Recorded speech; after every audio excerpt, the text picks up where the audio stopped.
आदरणीय उदय प्रताप सिंह जी को और उनके परिचय को, उनके बारे में जानकारी हम सबको है।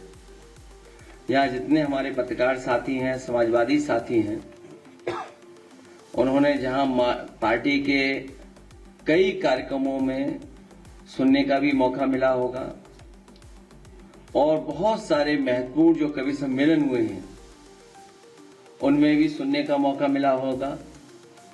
इधर जो समय बदला है और जो YouTube, सोशल मीडिया आया है, उसके माध्यम से भी बहुत सारे साथियों को आदरणीय उदय प्रताप सिंह जी की बहुत पुरानी कविता, बहुत पुराने कवि सम्मेलन भी सुनने को मिले होंगे।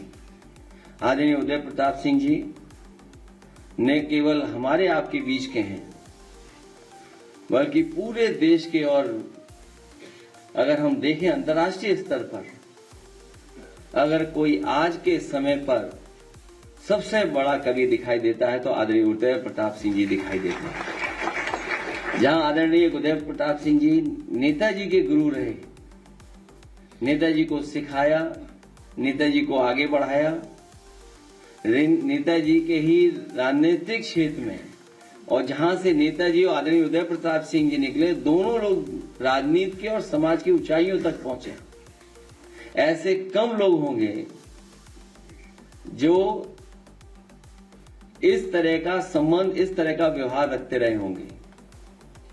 सोचिए कि नेताजी जहां नेताजी के गुरु थे, वहीं नेताजी आदरणीय उदय प्रताप सिंह जी के नेता भी बने। और मुझे वो याद है, मुझे उम्मीद है उसके बाद वो आप वो कविता जरूर सुनाएंगे। एक कविता आपने मंच से सुनाई थी नेताजी के बारे में और अपने संबंधों को लेकर के, एक पेड़ को लेकर के, आज उसी की छाया भी कुछ, वो आप बाद में सुना देंगे। आदरणीय उदय प्रताप सिंह जी न केवल कवि हैं, देखिए अभी जब हम लोग बातचीत कर ही रहे थे, उनकी प्रतिभा है कि किस चीज को कितनी खूबसूरती से कही जाए। कवि का हुनर, कवि का टैलेंट यही है, कोई साधारण बात को भी कितना एक्स्ट्रा ऑर्डिनरी बना दें और अपनी कविता से न जाने कितनों लोगों को मोटिवेट करते हैं।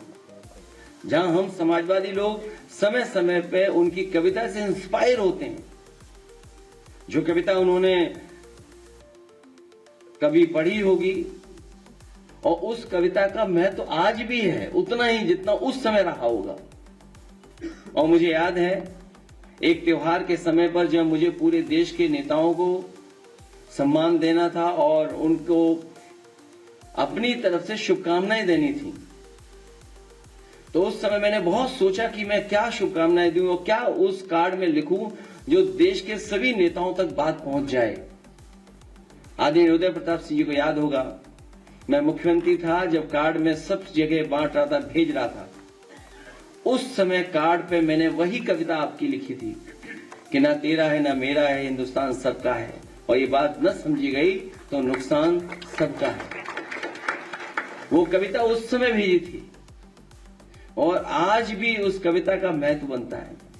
तो न जाने कितनों को इंस्पायर करते हैं आप, मोटिवेट करते हैं।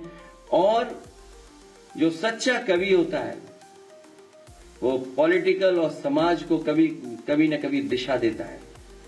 वो सरकार के रुतबे से उस पर कोई प्रभाव नहीं पड़ता, सरकार का दबाव उस पर कुछ नहीं पड़ता है। सच्चा कवि वही है, और उसमें से आदरणीय उदय प्रताप सिंह जी हैं जो सरकार हो चाहे किसी की, जो अपनी बात कहनी है इस ढंग से कहते हैं कि वो बात वहां तक पहुंच जाती है।